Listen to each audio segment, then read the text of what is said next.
Well, that's right. First it was 4,000 troops, then 20,000 troops. Now they're saying, 50,000 troops. Northcom and the governors are no longer over the National Guard, and the Army Times states, we are preparing to engage the American people. Is that not high treason and the government breaking its treaty through the Constitution and Bill of Rights with the people? Because that's a treaty with those colonies. It's the same thing. They've completely broken the treaty, admitted it themselves, and are saying, according to Time magazine in this New World Order article, the title is New World Order, zoom in on this, folks, it says a foreign global bank will rule the United States now. I mean, it's incredible. That was institutionalized in 1913, the banks ruling America. And we got to remember that when we went, and I mentioned this earlier, that we were a producing, productive country up until the end of the 50s, 1950s, and then they started the switcheroo to making us consumers and emptying out all the production of America. They've emptied that out, and it took them less than 25 years. By the mid-'80s, we were a consumer nation. That's why Bush could say, go shopping.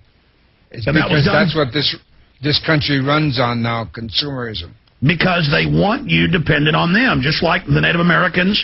And I know you're the expert on this, but I'm telling the listeners, I'd like you to elaborate, and then tell folks the phone number and websites. I want to put his website up on screen, guys, so that people can join and get involved or support or learn more. That they would put people in these areas, they would control them, and you had to then, like welfare, get your food and blankets from the corrupt Indian agents who would then make the natives for even food when they're starving in the winter, hooker out their women, everything. I mean, it's the same thing today. It is exactly the same thing. The Indian policies of America, the American Indian policies, have morphed first into their foreign policies, and now it's on their domestic policies. So it's just not in the ghettos and the barrios. It's in middle America. I mean, hello? Look at the housing crisis. That wiped out the middle class. And now you're going to become paupers, and you're going to have to depend on the federal government for them to dole out your food, for them to dole out. And then all these new diseases that keep coming, how come they're related to things we eat? Figure that out. Just figure that out. But we've got to be responsible, and we're all responsible for our own freedom. Not how and what we eat, but our freedom comes first. Our freedom comes before eating. Our freedom comes before work. Our freedom is the most important part of life. And if you don't know that, then you are a sheeple. Because everything flows out of liberty. If you don't have the freedom, the liberty, it's over. But you know, a lot of folks I have on claim, you know, the core is our group. You know, the core models what happened to us. You know, people tend to centralize things around themselves. But I've studied broad history. And when you say that so much of the modern world system is based on the experience of the enslavement and extermination of 90+% of Native Americans, it's true. I've read the British reports. I read Hitler's speeches and Mein Kampf and his concentration camps and everything he did, what he did in Russia. It was all modeled after what was done to the natives, and that's been used all over the world, and it really is the model. And so that's what we're black folks saying. You can't have a man in the house.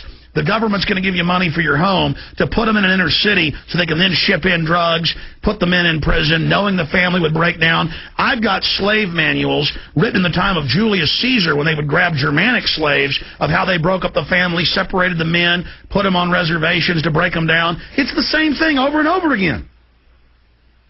One of the hardest things about, and the best things about liberty and being free is you become family-oriented. Now, I'm not talking about blood family. I'm talking about, now, once we become adults, we can choose our own family. You know, when we're born, we're not born into our family of choice.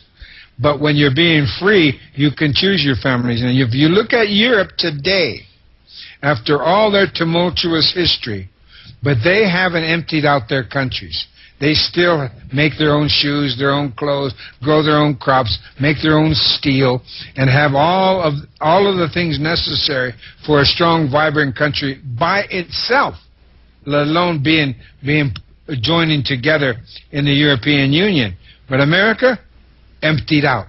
America's emptied out. That is not freedom, and that's not responsibility. Responsibility and freedom are one and the same. So if you're welcome to the Republic of Lakota, if you're responsible. Absolutely. Tell folks the best website to visit and a phone number. Of course, the republicoflakota.com and russellmeansfreedom.com. russellmeansfreedom.com. We've got that up on screen right now. Thank you. The phone number for the Republic of Lakota is 605-867-1111. 1111.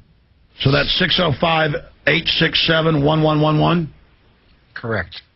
605-867-1111. And if folks want to financially support or support by spreading the word, they can go to Russell Means Freedom. Again, give that website out one more time. We're going to put it up on screen. russellmeansfreedom.com and republicoflakota.com. Well, it's so important that we support every movement for independence and liberty. The globalists want one huge world with every nation, in their own words, dependent, broken down, deindustrialized, so the globalists can consolidate power. It's in their own IMF and World Bank documents. We must do what you're doing and go in the opposite direction. It is our only salvation for survival, and we've got to do it now. Russell, I'm going to skip this break as well for the TV viewers and the Infowars.com audio listeners. For the AM and FM dial, shortwave, and the satellite listeners, we'll be back in 3 short minutes. And Russell, we got to have you on for a couple hours coming up in the next month or two so we can take some phone calls and also get more of your great wisdom, as it's just really great to have you on, and I totally agree with everything you're saying, and I want to support you in any way I can. I know my listeners do as well. With food prices soaring to all-time highs. John, we're going to skip this break. Okay, great. We're skipping this one, too. Russell, when we come back to the full audience, and we've got a lot of folks listening and watching right now as well, what are some of the final points you think are most important to make to the viewers and listeners? Well, as we tell all the people who contact us and they want to move to the Republic of Lakota, and you're free, you can buy your own land. We even have people who are connected with the real estate. We have to work towards freedom because we're non-threatening, we're non-militant, and we don't believe in any kind of violence whatsoever. We're willing to work with the existing system. We've already established our own school, treaty school, just one, but it's going to grow. Everything's going to grow. We have a nucleus of people who have moved here and have bought land, and other people are in the process of buying land and moving here. And what we're going to do is work in our own communities to be self-sufficient. We live in the Saudi Arabia of wind energy, and the sun shines on the northern plains over 300 days of the year. So we have that power. We also have on our land, and it's reachable, is the geothermal water. So we can hothouse, we can fish farm, and we can hothouse vegetables all year long because of the sun and that possibility. I was just going to add, nothing's done without action. And I love these armchair quarterbacks say, oh, it won't work, it'll never happen. It'll never work and happen if people don't believe it and take action. Exactly. And as this crisis comes, we need to be there with the solutions so people have an escape valve. And, I know you've built things and done things and been successful in life, so you know the power of humanity. And I've been somewhat successful in my life, and that's why I want others out there to have respect for themselves and realize that to dream is destiny and that action is victory.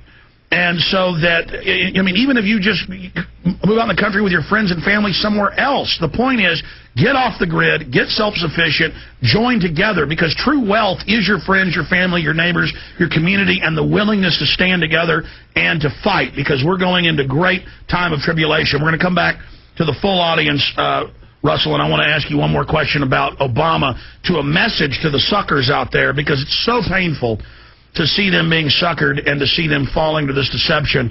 So I want to talk about that in closing and also give out the website and phone number one more time. In fact, guys, make sure, let's get his website address up on screen, not just the website itself. Here we go. Okay, folks, it is the final segment with Russell Means, the final segment of the show. I had a state representative where they're declaring sovereignty in Missouri on today. I had Mark Dice of the Resistance Manifesto on. And, of course, we have Russell Means, just an amazing activist for liberty and freedom. He's been mischaracterized in the press quite a bit, but that tells you he's a good guy. You look at what he actually stands for. I know that he's a guy after my own heart, and we really appreciate him. I want to get him on about eugenics and the overall New World Order and what it's like to come from a group that's been so intensely targeted by this. But in closing, a message to the Obama people who took their hatred of Bush that was legitimate and transmuted it into love for Obama, not knowing it's the same manager crew behind it. They feel like they're at the table now. They feel like